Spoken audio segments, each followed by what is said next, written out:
We haven't really talked about it in the past, and so I'm curious to know what you're seeing in Pinterest. Well, I'm seeing that a level of support has been established at $18.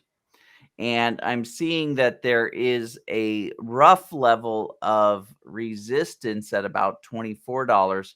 And I want to see that get validated. But when you guys think about selling premium, here's a couple of thoughts you might want to put into your thought process. If you've got a solid level either of support or resistance, that's the solid level that you may be thinking about getting exercised on, right? Because that solid level looks like it's going to hold more. Remember, when we sell premium, we set up a trade zone, and that trade zone is established by the strike price of our sold option, and it's established by the strike price of our protective option. And you think about the mechanisms by which these two boundaries work. The protective option, nothing happens to our position.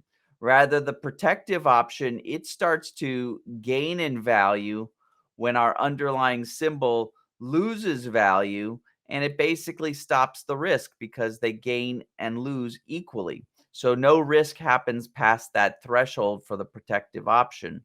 Whereas on the sold option, the sold premium option, the mechanism is you get exercised, the trade ends, you take your max reward, and you go from there. So if you're looking for a longevity of a position and you can only really feel confident about one threshold, in this case, we're talking about support, maybe we do a strategy that has the premium side on that heavy, thick level of support, and the protective side on the more ambiguous side of resistance. That means in this case, what we want to do is start our premium trade by either shorting some of Pinterest or buying some back month put options. We're going to wait to do that till we get to the top, and then when we get to the bottom a few days later, that's when we're going to sell our premium. And in this case, we're going to sell put premium and buy a protective call.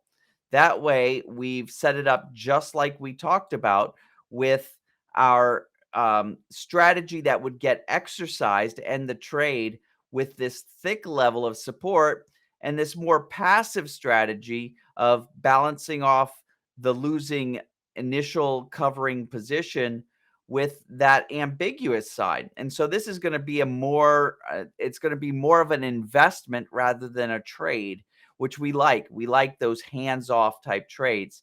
So that right there is worth, your time on this uh, time on this call this morning. Yeah, and it once again, it looks like it's in that sweet spot for pricing, right? What is Yeah, that range there? What, absolutely. 18 to 24? 18 to 24. So that's also makes it affordable for the general public. Anybody who's got a couple $1,000s could totally throw that at this investment. And so you're playing it to the long side?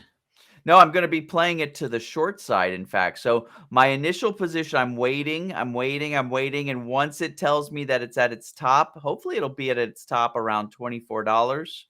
That's when I'm going to either short Pinterest or buy some back month put options. Either one of those, they're kind of the same thing. So I'm going to start the position off with that.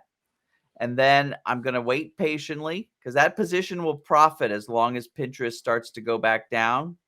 Once Pinterest kind of bottoms out, wherever it bottoms out, I'm going to then set up the premium trade, which is selling the put option and then buying the protective call with a strike price up here. And that I let that run, and it's going to pay me every time I install that position. So that's kind of the plan on Pinterest. But the key here was, since we have a solidified level of support, that's where we want to do the sold premium. So if we had a solidified source or a solidified level of resistance, we would want to sell call premium. Since we have a solidified level of support, we want to sell put premium. So we're actually reverse engineering our premium trade to go with wherever we have a solidified level.